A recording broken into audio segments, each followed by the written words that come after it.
Something that keeps coming up in my videos is the specter of the home theater PC, or HTPC, which is basically just a term for an ordinary computer that you hook up to your TV to watch movies and TV on.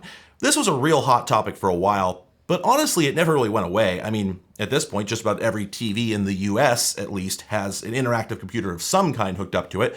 And while Fire Sticks and Rokus and whatnot are very different from the HTPCs of yore, that's mostly just because there's been big changes in the technology and what we want to do with it. Originally, us computer touchers just wanted a machine to play our DVDs on, even if we didn't necessarily own those DVDs. No, officer, these MPEGs are legitimate backups that I created from my huge collection of anime videotapes, which I keep in a storage locker just outside of your jurisdiction. That's also where my only VCR is. Please leave. Then the TiVo appeared, and the galaxy-brained among us spent a lot of time and effort trying to clone it, sometimes to save money, but usually just out of a weird sense of spite. How dare they ask me to pay money for a well-designed, purpose-built device that does a great job at a specific task that I value highly? What fiends? I'll show them by spending the same amount of money and vastly more time and effort making something that works almost half as well. Some people also started building big central media servers, and they wanted HTPCs to play video over their network, but then of course the streaming services appeared and things began to shift. By the 2010s, the HTPC heyday was fading due to the rapid growth of streaming, and by this point they're essentially dead. But this did take a while because even after a few years of Hulu and Netflix's stratospheric ascent, they still didn't have everything. Some stuff you simply couldn't watch except on physical media. So if you were still riding the HTPC pony at that point, say around 2010, you probably still wanted a machine that could play movies on disk. Now, of course, you could just buy a 5¼ BD-ROM and throw it in any old PC, which some people definitely did, but the thing is, over the preceding decade, the HTPC market had advanced considerably in the aesthetics department. If we go back to 1999, when this all pretty much began, an HTPC was a big ugly beige box with a pitiful CPU that you built out of spare parts that worked throughout, and it ran Red Hat Linux 6 because it was free and because that's what you were running anyway if you were the kind of person who would even bother with this.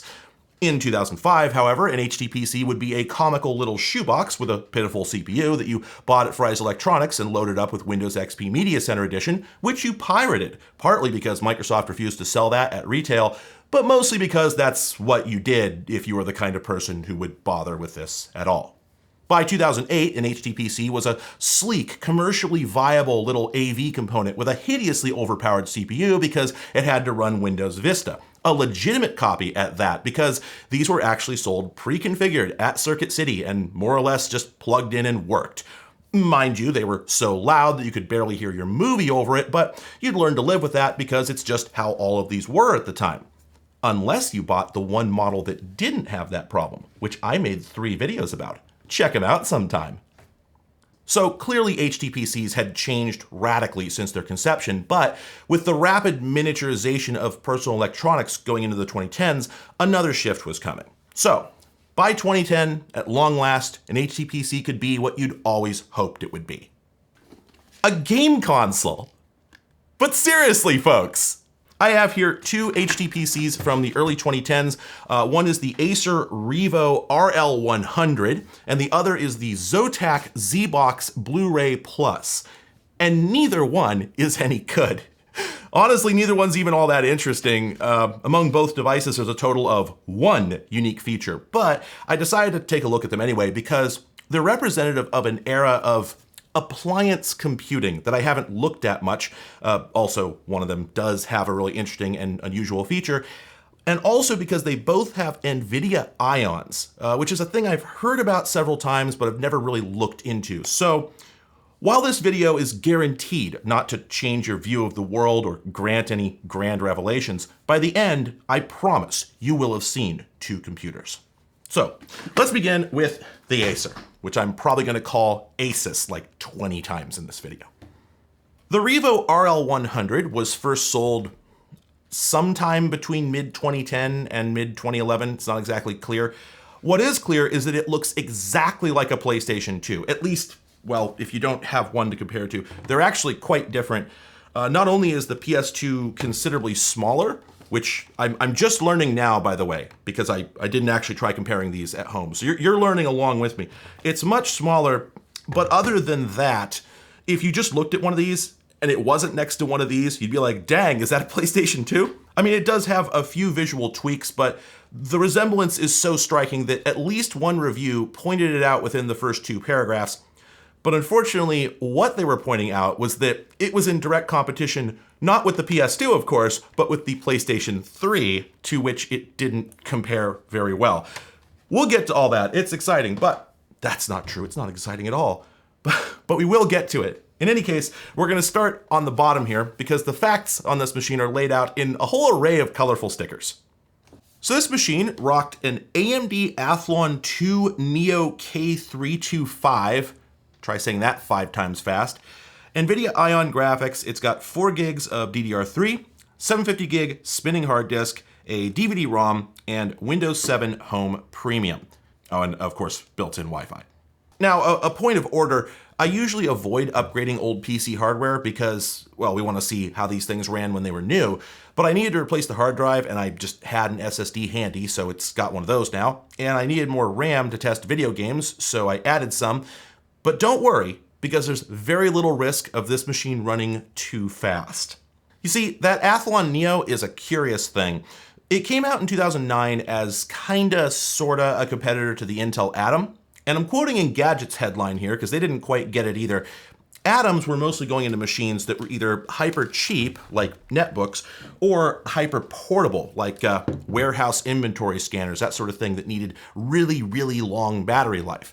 Now, I love Atom devices. I actually have a growing collection of them because for a period of like 5-6 years, Atoms were being used to make all kinds of new types of PC-based device. So whenever I see something with an Atom sticker on it, I always sort of zero in on it and go, okay, did they do anything weird with this? And it happens so frequently. So I adore the Atom, but only because I'm looking back on it. In its day, well, it did make netbooks practical, but other than that, I think most people didn't love them too much because they were dog slow for most applications. And there was a big gap between these things, the low-end options, and, high-end laptops with i7s and whatnot. So AMD thought they would fill that gap with the Neo. Now, did this actually work? I don't know. I had a hard time finding direct coverage of this thing because, well, there wasn't a whole lot of coverage of the Atom directly either. Who talks about the low end? Generally speaking, the big press coverage is on the high-end stuff, or at least the novel stuff. So it probably wasn't that great, and certainly we aren't talking about a huge jump in performance here. Engadget, in particular, basically said the only purpose of the chip was to make 1080p video play smoothly on netbooks, which was an increasingly common consumer demand and one that Atoms still struggled with. So, to this end, AMD offered 2 models of the Neo 2. There may have been a Neo 1 that had more models. I honestly can't make sense of any of it. One, the K125, was a 1.7 gigahertz chip, which is pretty sluggish for 2009, but not much slower than the average Atom. And then there was the K325, which ran at 1.3 gigahertz. The last time that was considered adequate was at the tail end of the Pentium 3 era. That was like a decade earlier, and that, of course, is what's in this machine. Which is kind of weird because, well, the Neo was supposed to be for netbooks and laptops where battery life was the most crucial thing, but here, well, you're going to be tethered to a wall outlet, so what was the point? Well, one angle was saving energy. CNET claimed the yearly power bill to run this thing was half of that of the closest comparable desktop PC, which sported a Core i3. Amusingly, they also pointed out that a 2010 Mac Mini would cost half again as much, but that's not really that surprising since that machine ran a thoroughly outdated Core 2 Duo. In any case, though, we're talking about a difference between $4 and $9 a year, so I'm not sure anyone really cared. And on the other hand, low power means less heat and thus less fan noise, a much more valid concern for a home theater PC. I'll comment more on that later after we finish the tour. So like I said, the size and shape are very similar to a slim PS2, but the styling is a bit more late 2000s, and I really like it. The rose gold trim on here really highlights the power button and the model name very tastefully, not to mention the volume wheel over here, which you could very easily miss otherwise. We'll come back to that though, it's a whole topic. In short though, I like the minimalist look, and this is a nitpick, but I'm really glad they didn't put that trim on the optical drive. That's such a common styling failure in disk era machines. Hiding the drawer is the right call. It makes the whole thing look very monolithic. And since it apparently came with a stand for using it upright, that really would have completed the look. Although sadly, I've heard that stand was very rickety. So, what features do we have on this thing? Well, the first and perhaps most important is the USB port. That's crucial because it's where you plug in your thumb drive full of very legal MP4s. Unfortunately though, it's behind a flap, so if you don't have at least some fingernails, it's kind of hard to get open. And even once you do get it open, it's one of the sort that hangs off of a little rubber strap. To plug something in, you've got to do this little dance where you pull that out of the way with your finger, then negotiate the drive into place. And if you're very, very lucky, this is the best that it gets. But there's a lot of USB drives that are bigger than that, so many wouldn't actually fit because of that little door. There's no way to remove it without ripping it off, but trust me, it will rip itself off eventually. I wish nobody ever did this. Nobody likes this. It's awful. It also sucks that there's only one port on the front, and it sucks even more that the port is only USB 2.0. Now, this bugs me to no end, but we have to be real. The USB 3 situation sucked. USB 2.0 spread like wildfire as soon as it was available. It seemed like every PC had it within months. But 3.0 took years to catch on. It dropped originally in 2008, but even by 2011, it was common for a new PC to have no super speed ports. For instance, this is my beloved Dell E6420. I actually have like 6 of these, but I love them all equally. This machine is from 2011, and it's a pretty nice, like, mid-range business laptop. This was actually, well, this was my workstation at my job originally. But this machine, despite being certainly not cheap when new, has no USB 3 ports. Everything on here is USB 2.0. Now, you could add them. They made a very specific docking station you could buy. There were like 6 different models, but one of them had a pair of USB 3 ports. Or you could replace the optical drive with a module that would add exactly 2 super speed ports. That's better than nothing, but I mean, come on. So I have to assume the controller chips just cost too damn much because it seems like nobody included them unless you were buying a really high-end machine until like 2013. So this sucks because if you want to bulk transfer your family vacation footage and legitimately obtained downloads from online movie stores onto your Revo, then the gigabit Ethernet on the back, not SneakerNet, was your best bet. And that's always a bummer. But at least you could play files straight off a flash drive because 480 megabits is more than enough for even a 1080p Blu-ray rip, so whatever. So besides the USB port, we also have a memory card reader, Natch, and a mystery rectangle, a secret tool that will help us later.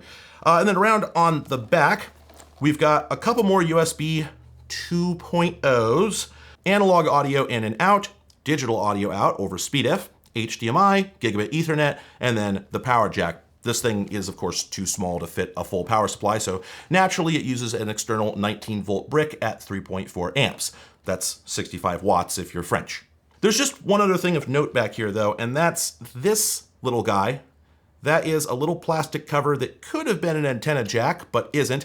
Now, you might think that's for Wi-Fi, and the device does have Wi-Fi, but it actually uses an internal antenna that's over here somewhere. This actually would have been the input for a TV tuner, which of course had been a staple of HTPCs since the get-go. It's kind of surprising that this wasn't standard equipment on the Revo, but this is a curiously low rent model, and I'm not really sure why it exists. As I mentioned, this machine came with a DVD-ROM. In 2011, that's 5 years after Blu-ray dropped. The HD disc wars were long over, okay? And DVD was absolutely not the hotness anymore. Blu-ray was the current state of the meta. Now, your average PC certainly didn't have a BD-ROM, to be fair, but this wasn't average. It's a dedicated media appliance. So the lack of Blu-ray support is kind of shocking, but according to reviews, most Revos did include one, and about half the units on eBay have them, so I guess I just got the low trim model. But it's weird because, well, you wouldn't think this model would exist. Who would buy it with the DVD option given the choice? Well, anyway, these are the major features, so let's just go ahead, plug it in, and fire it up. I'll use the ugliest keyboard and the mouse that's least likely to work on this surface. All right, that's everything. Now we'll just turn it on, and I'll point out one last thing about the case. There's no power light on the front, but there is one here on the end, and it's a very, very dim white light. Now, it's great that they decided not to blast TV watchers in the face with a constant power light that, well, given the standards of the time, would have been blue. We know this. But it is kind of hard to tell whether the thing is on or not, which is kind of irritating. And, you know, the longer you look at it, the more you think that should just be the power button. Like, wouldn't that be more intuitive? And wouldn't it be harder to hit by accident? Seems that way, but what do I know? Just a consumer. As Acer decreed, I put Windows 7 on here, and it's Windows 7. I couldn't really get a clear picture of what other software they might have loaded on it. Their driver site was all JavaScript and ASP, so it's completely unarchived, and the recovery disks are all long gone. So maybe this thing came with special software, or more likely it was loaded to the gills with malware that made it run dog slow, but I can't be sure of either. The only app mentioned in reviews, though, is Clear.fi, which seems to be something Acer was shipping on pretty much everything at the time. That was a media sharing app that let you stream videos and music between computers and other devices in your house. It's just a wrapper around DLNA. Now, Windows had a DLNA server and client built in, going back to Vista, but I think it was part of Media Center, so it was only in Home Premium and Ultimate. Clear.fi was probably meant to add that functionality back to Acer's Home Basic and Starter machines. Other than that, though, I suspect they didn't really have much pack-in software, and that leaves us with basically a netbook with no screen or keyboard, which we've hooked up to our TV. In fact, before the Intel NUC came along a year later and gave us a new term for little boxes you plug into your TV, this kind of thing was briefly called a nettop. So these things were all over the place, and much like netbooks, they just run ordinary programs slowly. This is kind of hard to illustrate on screen, so just take my word for it. Everything that I do on here just feels sluggish. Just lay that on the table. The machine feels slow. The thing is, though, for media playback, this usually doesn't matter. As long as the device can play a video at full speed once it's going, then as soon as you have something playing, you just forget the rest of the machine exists. So let's see if this can do that. Since it came with Home Premium, you'd probably be using Windows Media Center, so let's fire that up. Gosh, I really hate this keyboard more than I remembered. I need to throw this one away. Now, I've touched on Media Center many times before, and it's pretty much self-explanatory. You can play music, picture slideshows, local videos, discs. If this thing had a TV tuner, it would be able to play and record live TV, you know, the whole bit. This thing's definitely supposed to be a disc player though, so we'll focus on that. Now, this actually came with the second volume of Evangelion in the drive, but if I play 1 second of that, the ghost of Gynax will eradicate me with an orbital strike. So let's find something else. Did I put another disc in here? I had a copy of The Fugitive in the drive, but I don't know if it made it to the office. Oh, it did. Terrific. By the way, the eject button on here, quite a bit more prominent than on a lot of slimline drives. Often it's really hard to hit it because you're expected to do it from software, but often you can't do it from software, so props for the big button. Anyway, if we just put the disc in, Windows Media Center immediately launches right into the movie. We don't even need to do anything except get to the menu. No, we're not allowed to do that. There we go, play movie. You know, Windows Media Center was a very mature DVD player, so you don't need a remote control. You could just use the mouse. What? Huh? Okay, this happened one time before. If I just go into scene selection and pick something, there we go, that works just fine. And you can see that as soon as we actually get into playing a movie, it's just like any other DVD player. The UI disappears and look at that, we're playing a movie. Now, of course, Blu-ray is a decade newer and much higher impact. I don't have the Blu-ray model to see how that would perform, but I do happen to have a video file with the exact same contents that you'd find in a Blu-ray. There we go, this is a direct Blu-ray rip. We'll fire that up in VLC. And it plays just fine, although that's only possible because this thing has hardware video decoding built in. If we go in here and take a look at the CPU utilization, VLC is only using about 1-2%, And that's because the video decoding is actually being offloaded. VLC supports the Windows APIs for that. But we can go in and turn those off, then play it again. Ooh. Oh, that's not working so well. And if we now go in and take a look at Task Manager, yeah, that sure is 98% utilization. Both cores completely slammed. Whatever advancements AMD may have made in the Neo, it seems that it still wasn't actually up to the task of playing 1080p video, at least not at the relatively high bit rates that were actually present on Blu-rays. But again, for a netbook class device, this was just par for the course. Video decoding is hell on CPUs. We'll touch on that more later. Just suffice to say, this is very typical and expected. And that means that this pretty much works like any other media center PC. There's really nothing to discuss other than the noise question, and it seems pretty reasonable to me. I don't have a sound pressure meter, but even sitting right here, I barely notice that it's running. So I guess we can call that a W, but well, you don't hear a normal DVD player either. So up to this point, we've seen nothing remarkable. I know there's a bunch of games on the desktop, and I haven't touched any of those. We will come back to them, but it's just not what this thing was about. It wasn't in any of the advertisements or anything. This device was meant for playing videos. So at this point, surely you're asking, what is this video actually about? As an HD PC, what does the Revo bring to the table? Well, I'm glad you asked in that exact verbiage so that I can reply, this is what it's bringing to the table. The coffee table, that is. When I was touring the outside and I pointed at the volume wheel here, did that seem odd? Did it occur to you to wonder when anyone would use something like that? What are you gonna get up and walk across the room to turn down the volume on your PC like it's a TV from the 50s instead of using whatever remote control you must have? Like that's nonsense, right? Yes, it would be if that was actually part of the PC, but it isn't. If we pull this latch on the side that ejects, the whole module comes out, and now you can take this to the couch and control the volume wirelessly. Wow, the geniuses at Acer have done it again, a wireless volume control. Well, wonders never cease. What's going on? Okay, I have to admit, at first glance, I was even more confused than I seem already. What I thought was going on was that Acer had, for no conceivable reason, decided to stick really close to this thing's laptop roots, and that this was therefore a battery. And you can't blame me here, because on the bottom of the machine where this thing docks, there's a pair of charging contacts. And sure enough, if we slide this guy in there, a little battery icon lights up. So this is charging. And other than the volume control, this has no apparent functions. You can't blame me. It's not my fault. I'm not a dumbass. Oh, bad news, everyone. I'm being informed that I am a dumbass.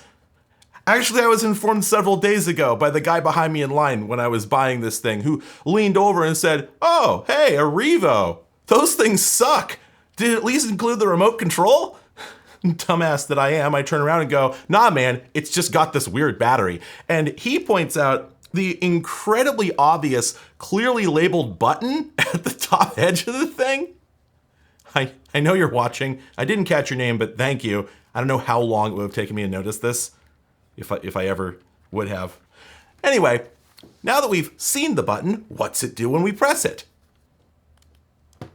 Nothing. It lights up. That's it.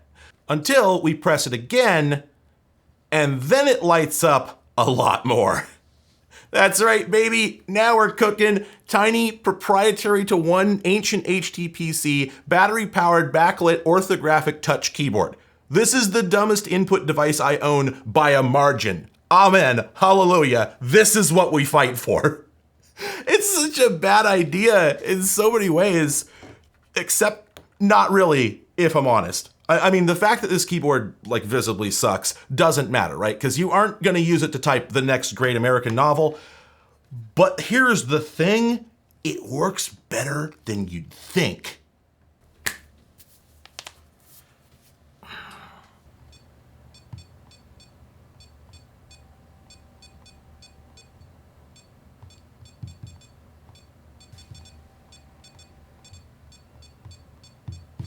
All right.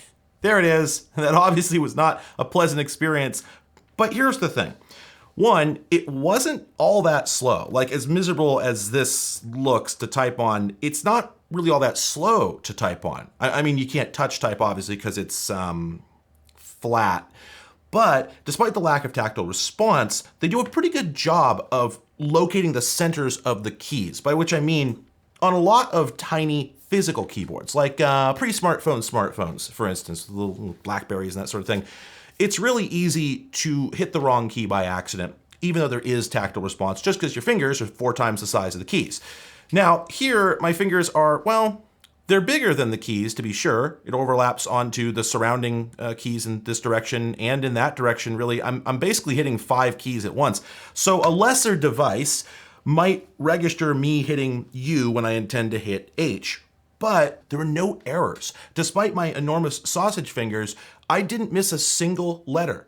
It's actually wild. I'm looking at it right now. I'm like, I think this is the first time that I've typed out the B-movie script with no errors, ever. Of course, usually I'm going as fast as I can, but in this case, I was actually going as fast as I could on this device. That ends up being like, 4 or 5 words per minute.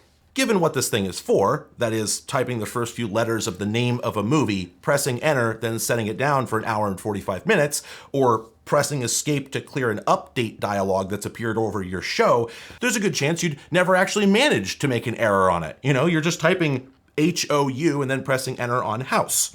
So it's really quite a bit better than it had to be. And in fact, while you might be thinking, man, that thing's so primitive, it probably doesn't even have 2-key rollover, it actually does. In fact, since the board is so small, there's no room for a dedicated row of function keys, so they're all overlaid onto 1 through 0. So you actually do have to press function to get to those. And I have been able to Alt function F4 successfully. And although they have overlaid Control Alt Delete onto the escape key, so you can just do function escape, I have also been able to successfully Control Alt Delete. So this thing really ain't half bad. It didn't need to be this good. It does still kind of feel like it should have included a stylus, or like 4 styluses that you just sort of like stick on your rings on your fingers or something. But again, the reality is you'd never use this for any heavy duty typing work. And for what it's for, it's honestly a lot better than it needed to be. Oh, and besides just the basic letters and everything, it also has media controls, which is really important. Up here at the top, we've got our play, pause, back, forward, and stop. And then, I just noticed this. It actually has channel up and down. I didn't even think those were standard media controls, but maybe they are.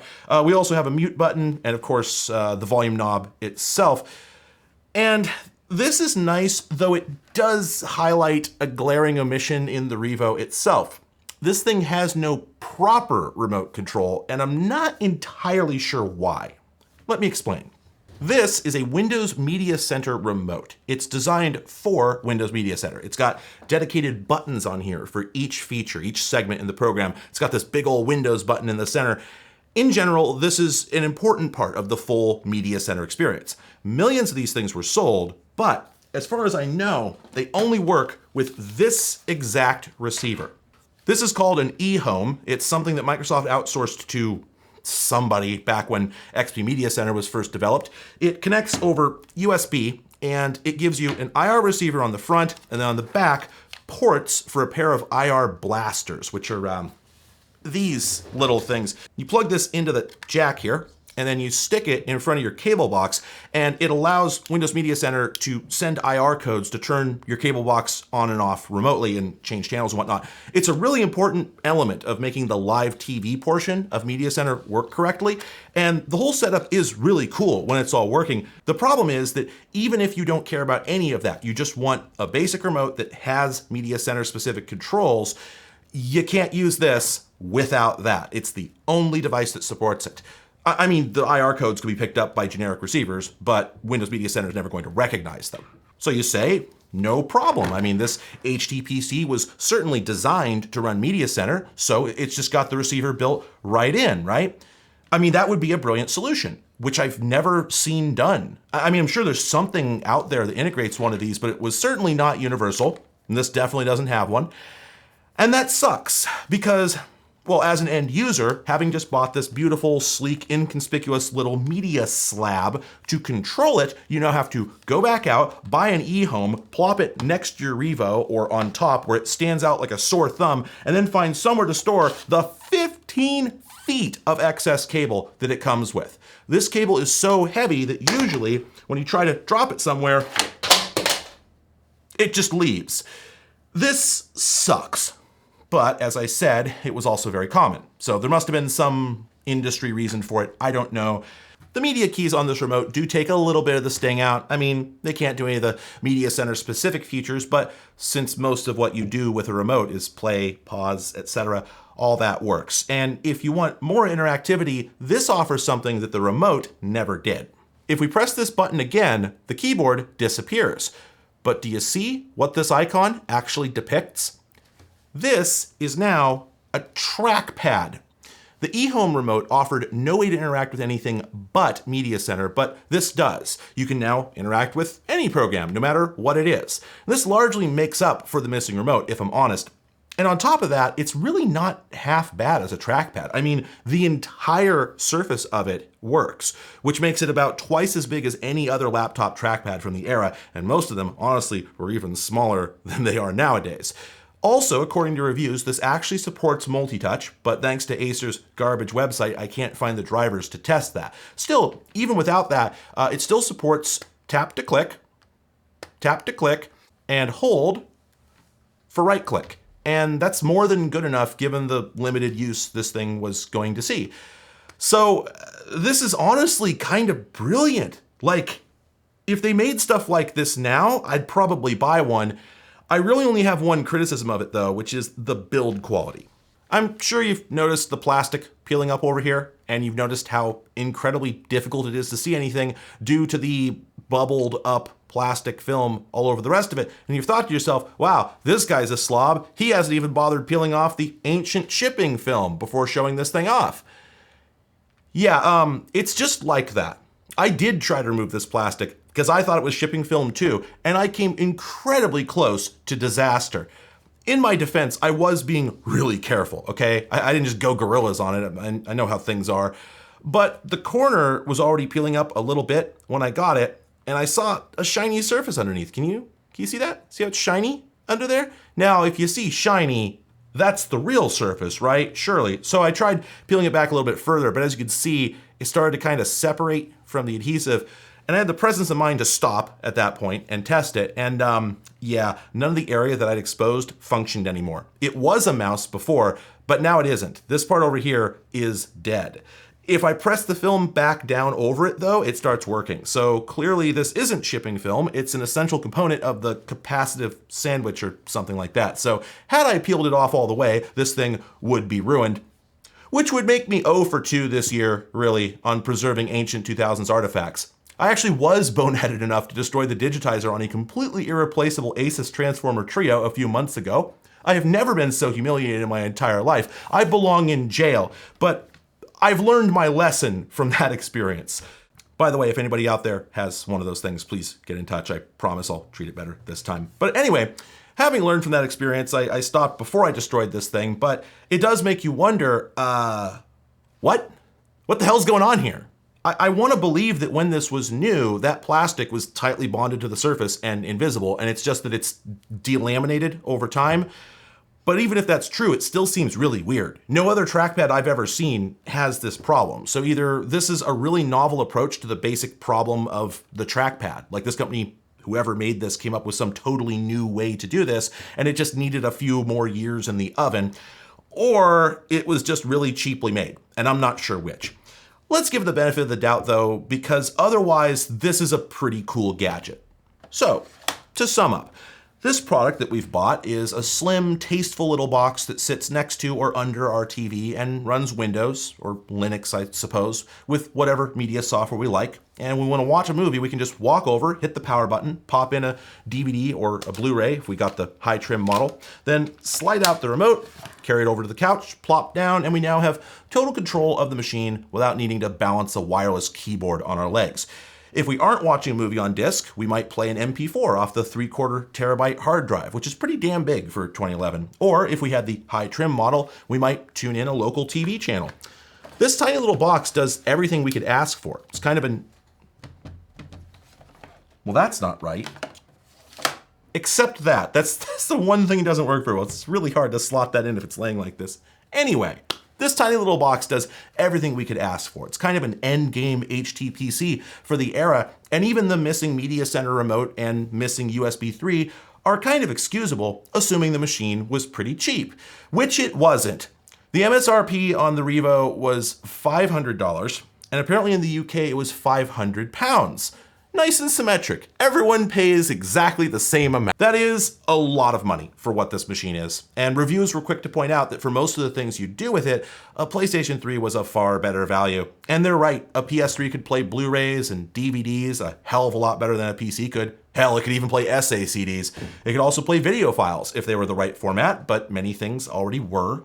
And it could stream video from your PC over DLNA. Sony even provided software for that purpose. It also had a built-in IR receiver and matching remote and, you know, cost $200 less. So this was just a no-brainer. The Revo looks absurd in comparison.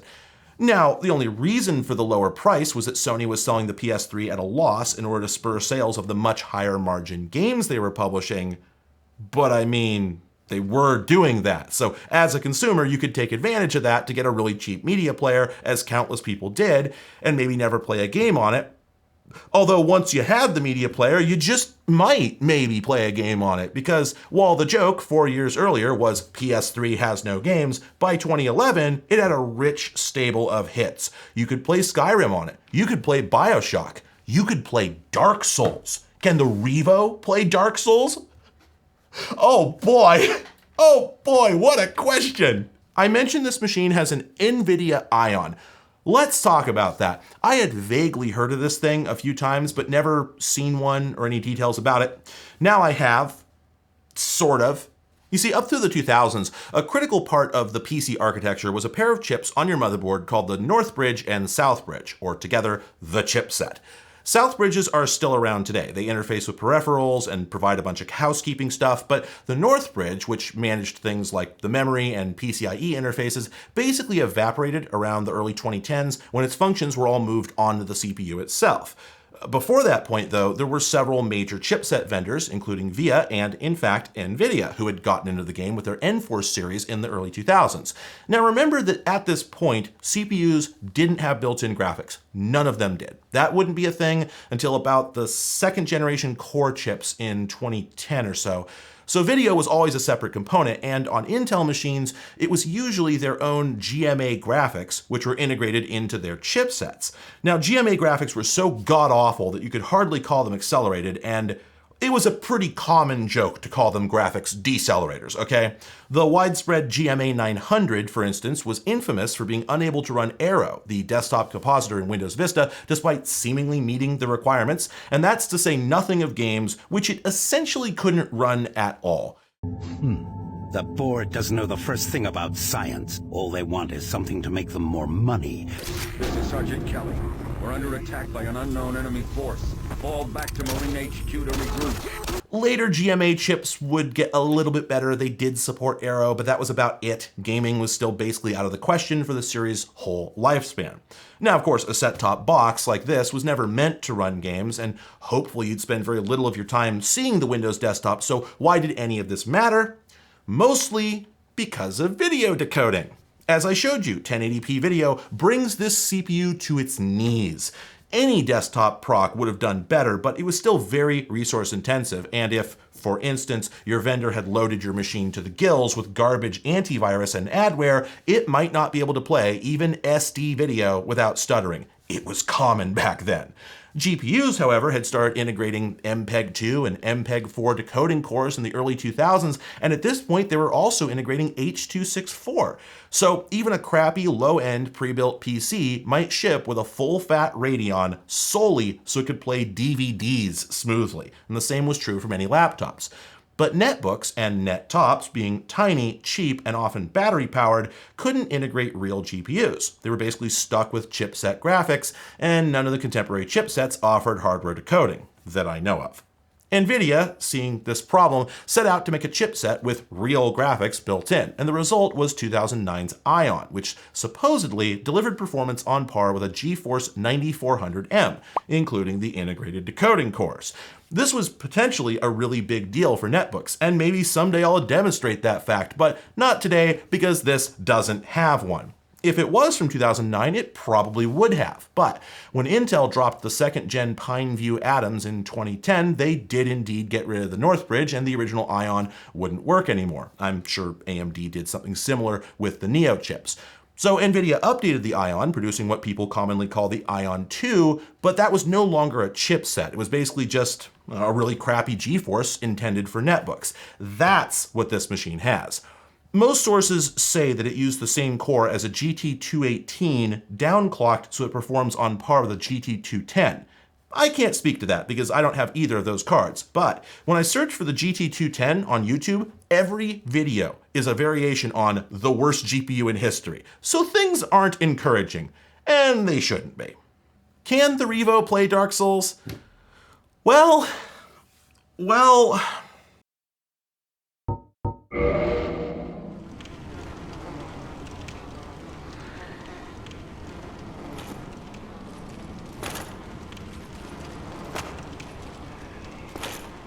The lowest possible resolution this game will run at is 800 by 600. At this resolution, we get, I think, 2 or 3 frames per second. Unsurprisingly, FromSoft won't let you play online like this, and really you just shouldn't play like this at all. You technically could.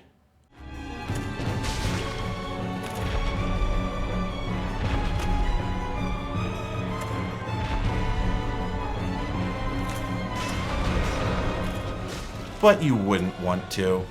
To be fair, this was a brand new release in 2011, but it was also a port of a game for a 6-year-old console, so you'd think a toaster could run it at this point.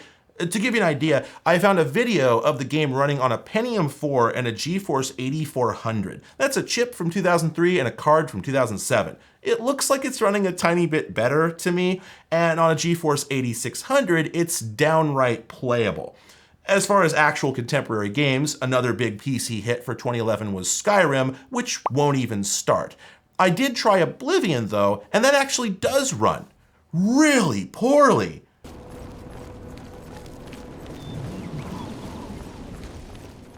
I get around 20 to 25 FPS outdoors, and lowering settings makes no difference. Even at 640 by 480 with the draw distance at minimum, it never hits 30 frames unless I'm staring at the sky. And in town, it's even worse.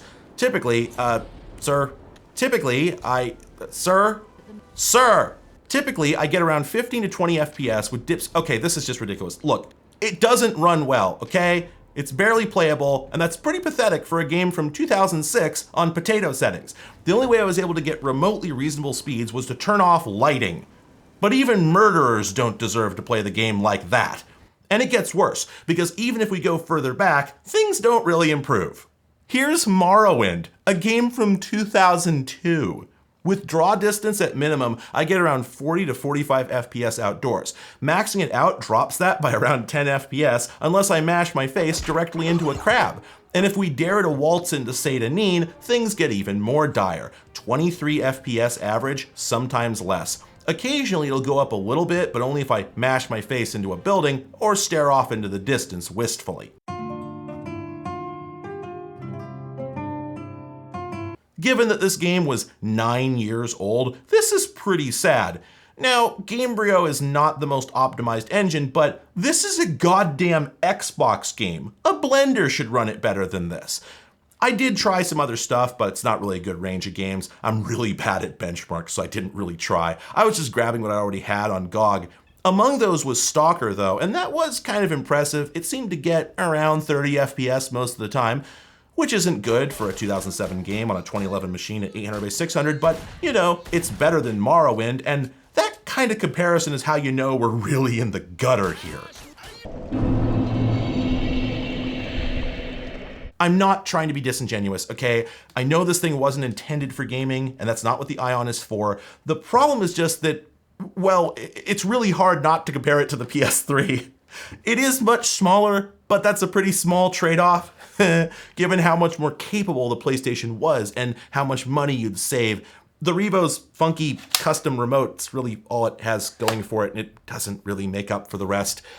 Also, this is a nitpick for this kind of machine because you aren't really supposed to ever open it up, but boy, this thing is curiously hard to work on. Like, along the back, we got these 4 big chunky hex screws, so you think if you just spin those out, it's gonna pop right open, right? No, this is not true in the least. Let's take those out. All right, there we go. And now, nothing happens at all. Nothing will even budge. Now, there is a 5th screw hidden here under the upright mount. We'll take that out also. And still nothing. Oh, well, there we go. But as you can see, it's tabbed together and it's really tough to get apart without some kind of spudger, which, you know, is sort of par for the course for laptops. But then what was the point of the 4 gigantic screws back there? I don't know. But let's just finish popping the top off here. Love the, I guess, copperized inside the plastic there. Presumably that's for RF shielding, but boy, does it look good. Should have done that to the outside. Wait, did they actually? Is it possible that this and the trim are actually done in the same way? They're definitely separate parts, so it wasn't all done in one pass, but boy, that sure looks like the exact same color. Anyway, so great, we're into the thing. But are we really? Because here's the thing. There's not much you can really do up here. I mean, well, the Wi-Fi card isn't going to go bad. You can't replace the CPU because it's soldered on. I guess you could be in here to replace the optical drive, but that's not terribly likely. Those usually last forever. So what you're going to be in here for is the hard drive or the RAM, neither of which you can get to at this point. The hard drive is bolted through the motherboard. So we have to take everything apart. We start with the heatsink. Lift that out of there. Then we have to take out the fan. Set that aside. Then we have to take out the DVD-ROM, which is held in by these 2 screws. And the reason we have to do that is because underneath that is this flex cable that goes to the DVD-ROM, USB, and audio board. And if you can't get the drive out, then you can't unplug this ribbon. There we go. And now we unbolt the board itself. All right, this looks like it should come right out. So let's just give it a shot. And no, nothing doing. It is in there. And do you want to know why? If you look closely, this is the front panel USB that we were looking at earlier. And then this is a second secret USB. And there's something in there. So if we just wiggle this out of here, it turns out to be the receiver for the wireless remote keyboard / mouse. That's right. Despite this remote being an integral part of the machine, they didn't actually build the receiver into the motherboard. It's just hanging off a port on the front. A port that's recessed, mind you, so you can't use it for anything else because no USB drive is long enough to fit through there due to the plastic shroud here. And I mean, it's not like you would use that port for something else because, well, you need it for this. And if you weren't going to use this, then why'd you buy this particular machine? Doesn't make any sense. But it still just kind of stings, given how limited the USB on here already is, to have a port permanently taken up by this thing. But anyway, with that out of the way, we can finally remove the board. If I take the dummy memory card out, there we go. Now it'll lift out. And that's how we get to the screws that hold the hard drive in and both RAM slots. So yeah, for this relatively minor kind of routine computer maintenance operation, you have to do a complete to-the-bone teardown. Oh, and despite there clearly being room down here for a CR2032 holder, I mean, they could have put it in several locations on here easily. They instead went with one of these godforsaken shrink-wrapped batteries with the little cable so that when it dies, you'll have a much harder time replacing it. As far as I can tell, that's the only reason these things exist. Now there is one other oddity I wanted to comment on while we're in here. This mini PCIe slot presumably would have contained the TV tuner if this had it. And over here is the antenna connector that I mentioned was entombed in the case. They just put a blank on the outside, but the connector is actually still soldered to the board. Well, since the tuner isn't there, then how does it get to this connector if you do install it? Well, apparently you would install this, then loop the cable around and plug it into this tiny little connector, which just connects straight over to the external connector, adding an extra decibel of amplitude loss in the process. That's a fascinating and inexplicable decision. That does not seem like a good idea.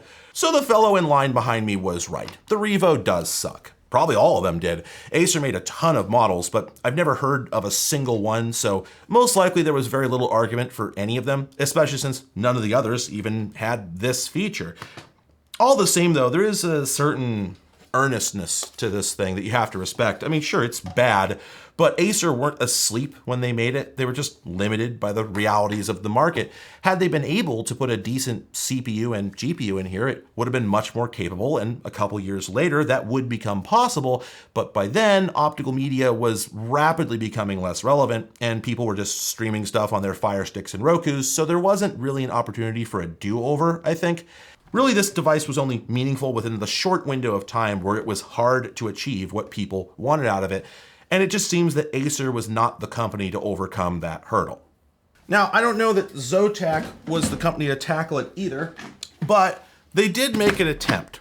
Let's just get this out of the way. You don't mess with the Zotac.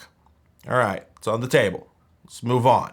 Zotac made a whole series of machines called ZBoxes, and they still do. You can buy one on their site today with a 14th gen i7 if you want.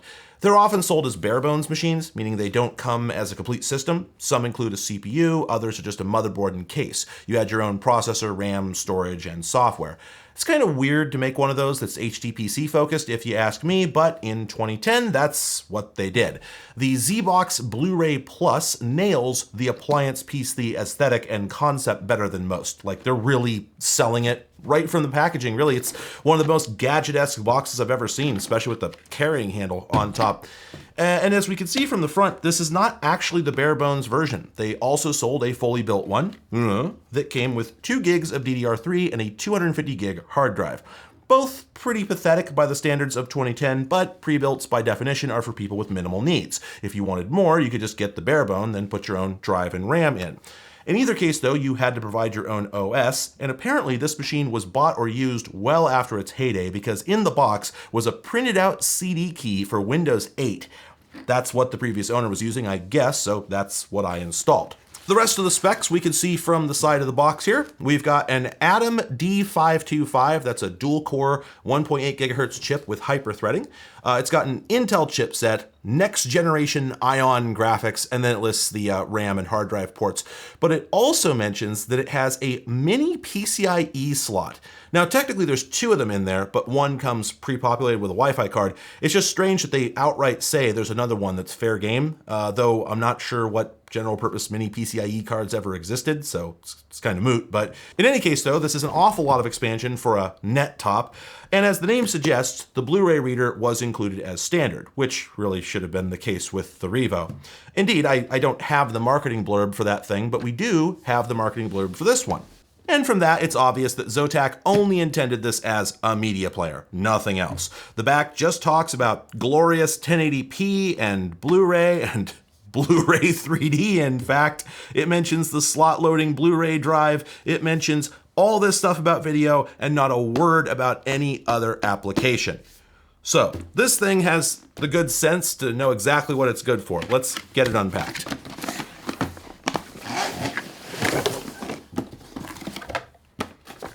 Get the little instruction pamphlet there. We'll take a peek at that later.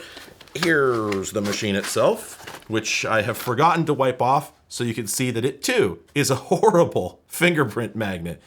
I don't know if I actually mentioned that about the Revo now that I think about it, but the PS3 had like that pebbled plastic on the 2nd generation model. That's why I wanted the 2nd generation model and not the 1st. Piano black was such a bad idea. Whoever came up with that. Here's the power brick. And let's just get this stand out of here. We'll talk about that in a minute. Let's set that aside and we'll take a look at the device after I wipe it off. I love the tagline for invisible glass. Glass so clean, you'll think it's invisible. Well, what do you think? Does it look invisible to you? So where do we start? Well, okay, this one doesn't come with a vertical stand, which makes sense because, well, yeah, that'd be a little strange. But it does include a VESA mount. Zotac was all about these things. Pretty much all their devices included them because the idea was you'd hang them on the back of a miserable little 15-inch 1024 by 768 monitor at the receptionist's desk at a doctor's office. And that's a neat option, but the idea of getting discs into this thing on the back of a monitor kind of sucks. Like I'm imagining like leaning over and trying to, yeah, it's not great. Also, I don't like the way the stand clips to the device. We have a couple of these little tiny teardrop holes back here, and these studs slide into those. Like yay. And it sort of hangs off of it, but the problem is there's no fastener at the bottom. There isn't a third stud, so it could just sort of dangle like that if it's not perfectly plumb. And since there's no retention screw, you could very easily just, knock this right off the stand. So not actually a good design, which is weird. I should point out though, one thing you could use this for is to hang the machine on a wall, which would be really handy in like the waiting room at a doctor's office, just saying. The power brick here is also 19 volts, but this one's 4.74 amps. That's 90 watts in PAL regions. And then there's that quick start pamphlet, which is one of those miserable, hyper cheap fold out jobs that everybody hates. Oh, it unfolds even one more time, but it didn't need to because there's nothing printed on the back. So they could have just saved half the paper and printed it on both sides. Guys, figure it out. And now let's open this little accessory box here. And would you look at that? Where have we seen one of these before? Given that this is HP branded, I'm gonna guess it didn't come with the Zotac. Spoiler warning, but they didn't include an IR receiver in their device either. And at least one review did point out how weird and irritating this was. Let's just get rid of all that. Getting down to brass tacks, here's the device itself. It's a pretty good looking gadget, if you ask me. This is sort of unfair, but I kind of feel like it looks more like a PS3 than the other thing. I mean, it doesn't really at all, but it does look like it's more in the same sort of aesthetic department, right? It looks more like a 2006 device than a 2000 device, if you ask me. Now, I have to assume that the Revo was available to reviewers before they sold it because the reviews actually compared its appearance to the Zotac, and one pointed out that the design of the ZBox makes it look smaller than the Revo, despite actually being quite a bit thicker. And, well, yes, that is true. It is thicker, but the footprint, wow, actually no, the footprint is almost identical. This is the whole point they were making. Like they're almost exactly the same size, and if anything, this one's bigger, but it just looks and feels smaller when you look at it. It really has a sort of gadget energy to it. The aesthetics also probably wouldn't look out of place in pretty much any home theater system. We've got the brushed aluminum, we've got the piano black plastic, we've got the slot loading optical drive, and the gaggle of compatibility logos on the front. Honestly, most people probably wouldn't peg this as a PC at a glance, and that was the whole point, so we have to call that a W. And compared to the Revo, this has a number of enhancements. The optical drive is slot loading, as noted, which should be mandatory in AV devices. It's far more convenient and much less fragile than the little pop-out drawer. We also have the memory card reader, as expected, but this also has not one, but two USBs on the front, and one of them is USB 3.0. Finally! On the other hand, it also has the audio jacks on the front, which makes sense for something you're going to use on your desk, but isn't so great for a home theater situation because what are you going to be plugging in there? Your amplifier. So you're going to have a cable coiling out of the front, going around the back forever. That sucks. But on the other hand, if we look at the back here, we find SpeedIF. So if you are using a receiver, you can just hook it up through that and the problem disappears. Besides that, though, we're not talking about 2005 here. At this point in time, it was becoming commonplace to just run your audio through HDMI, which of course this does have. So the only reason you need the SpeedF is if you had an old TV that hooked up via, wait for it, DVI, because that was a thing, and this has it. And apparently the reason this has DVI is to support resolutions higher than 1920 by 1080, which I guess was a limitation of HDMI back then. I don't remember it, but then I didn't try. Still, though, it's not one you'd ever encounter in an AV context, I don't think. Surely there were no TVs with resolutions above that. So again, it's not clear if Zotac imagined that this might get used on a desk instead of in a living room. It's weird, the box says nothing about it. It shows pictures of your living room, your kitchen, your bedroom, but it's always connected to a TV, so when would this have come up? Not sure. Moving on. Besides those, we've also got a Kensington slot, nice for the doctor's waiting room. One of those delightful USB/eSATA combo ports that nobody ever used. And then another USB 3.0. There's two of them. That's way better than zero. And of course there's gigabit Ethernet. So this thing has pretty much everything you could possibly ask for on a device of its type. I'm gonna fire it up here in a moment, but first I'd like to briefly show you the guts, since there's not much to say, and this was sold as a bare bone, so you'd like to see how that works, right? Well, as it turns out, really, really well. It's actually super easy to get to everything, at least everything you're likely to want to get to. We take out 6 screws on the bottom, minus 1, because of course I lost one already. And then this bottom cover just comes right off, and there's everything interesting, really. We've got the hard drive here, we've got the RAM slots there, the mini PCI slots are up here. Due to the curved top and bottom, everything is partly tucked under the edge of the chassis, but it's not really a huge issue. The one thing I don't like, though, is the hard drive situation. This is weird. So the hard drive takes all of 6 screws to come out. So we've got to take 2 out of this little carrier board here. Now you'd think to yourself, isn't the smart way to do this to tuck the carrier board under here so you just angle the drive in and drop it down? Huh? Anybody? But instead of doing that, you've got to take all these screws out. And then, you ready for this? You take this tray out, sir. You take this tray out and that's all that comes out. It's not a drive caddy. It's literally just piece of plastic that's just there. Like, I don't know what it exactly does. It doesn't retain the hard drive in any way. It's just sort of floating in there.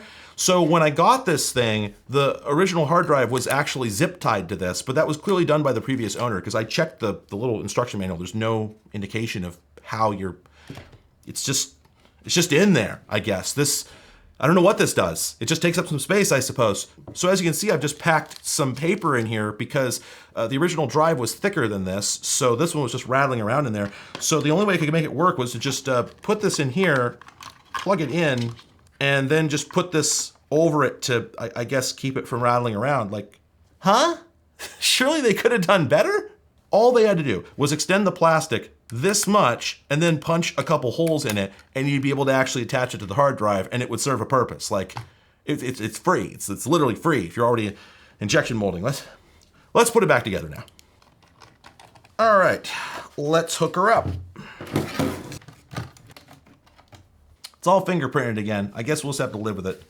With the machine on, I should point out that the main power light is this very tasteful blue ring shining through the piano black half of it. And that's actually really impressive because this was the era when computer manufacturers got really excited about blue LEDs existing and being new and expensive looking. And so they put them in everything, and they didn't usually bother diffusing them in any way. So it was really common for people to get these PC cases with these blindingly bright blue LED power lights, and you'd often be unable to sleep if you had the thing in your bedroom unless you went and put a piece of electrical tape over it. So these things were sort of the bane of everyone's aesthetics for like 8 or 9 years after they came out.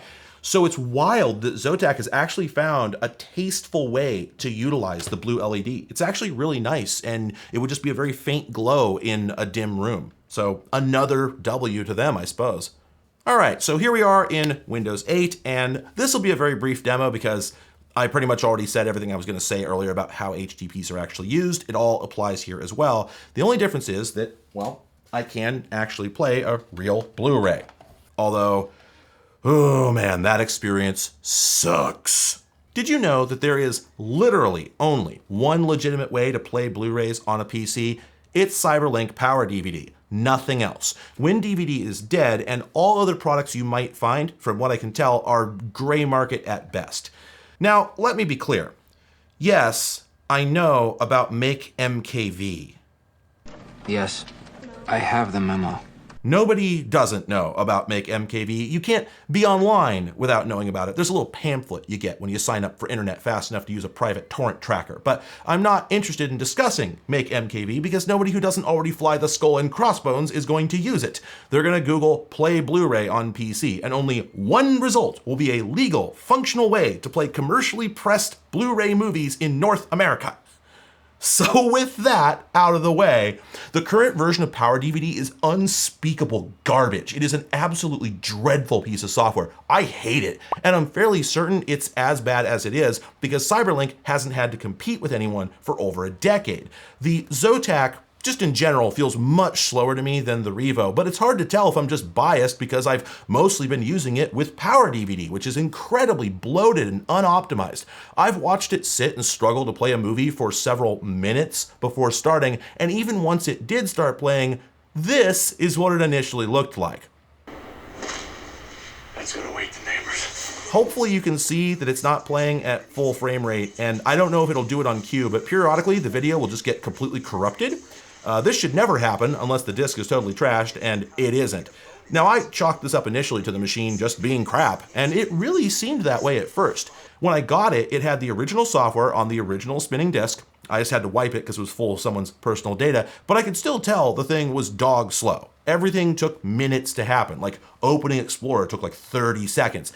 And even now, with a fresh OS on an SSD, nothing's really all that quick. So I thought, okay, this thing can't actually play Blu-rays, it's just fraudulent. But as it turns out, this is actually because CyberLink thinks you want your video enhanced.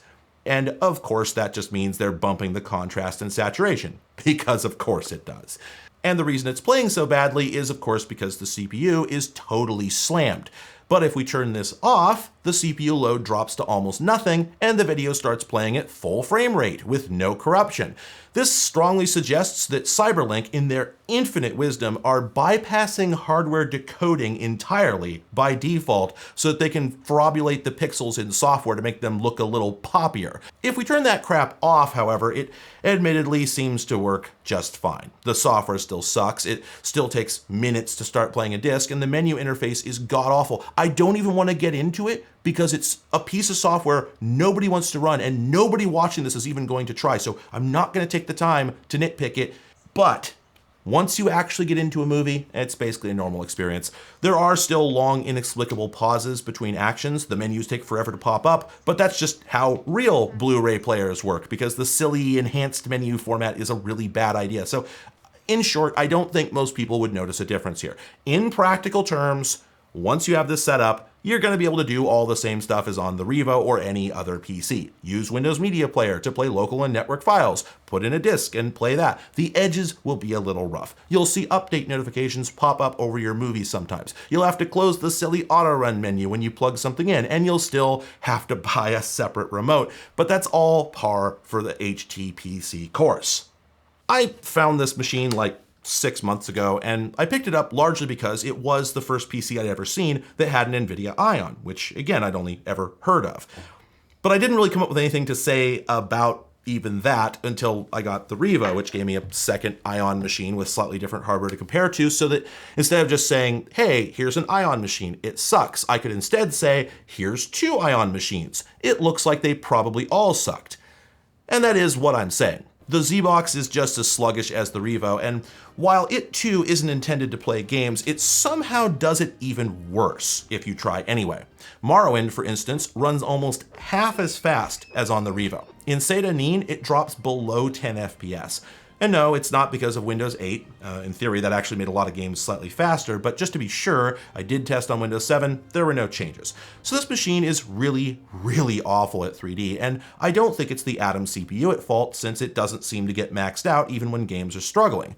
Now, per the hardware IDs, these machines do have slightly different Ions, but both are second-gen Ion 2s, so I don't know what's going on here, especially since the Zotac supposedly has 512 megs of dedicated VRAM. That kind of suggests they were making some kind of effort, since the Revo advertises no dedicated VRAM, and I assume it's all just using shared system memory. But even if that's true, this doesn't seem to have helped at all. The ZBox cost about £100 less than the Revo for the pre-built version, and another 50 less than that for the barebone. We can assume the US prices were similar, so it was noticeably cheaper, but we're still just kind of comparing crap to crap.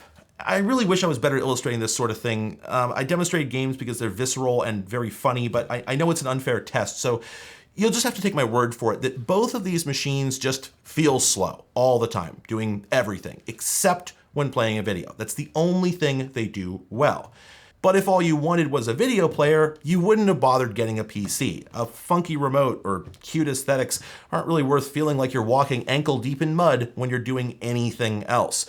It feels to me like the set of desires that would drive someone to get an HTPC also selects for people who would categorically find these devices inadequate. And yeah, as a lifelong nerd, it's very hard to look at these without just thinking, why not just set last year's PC next to the TV and use that?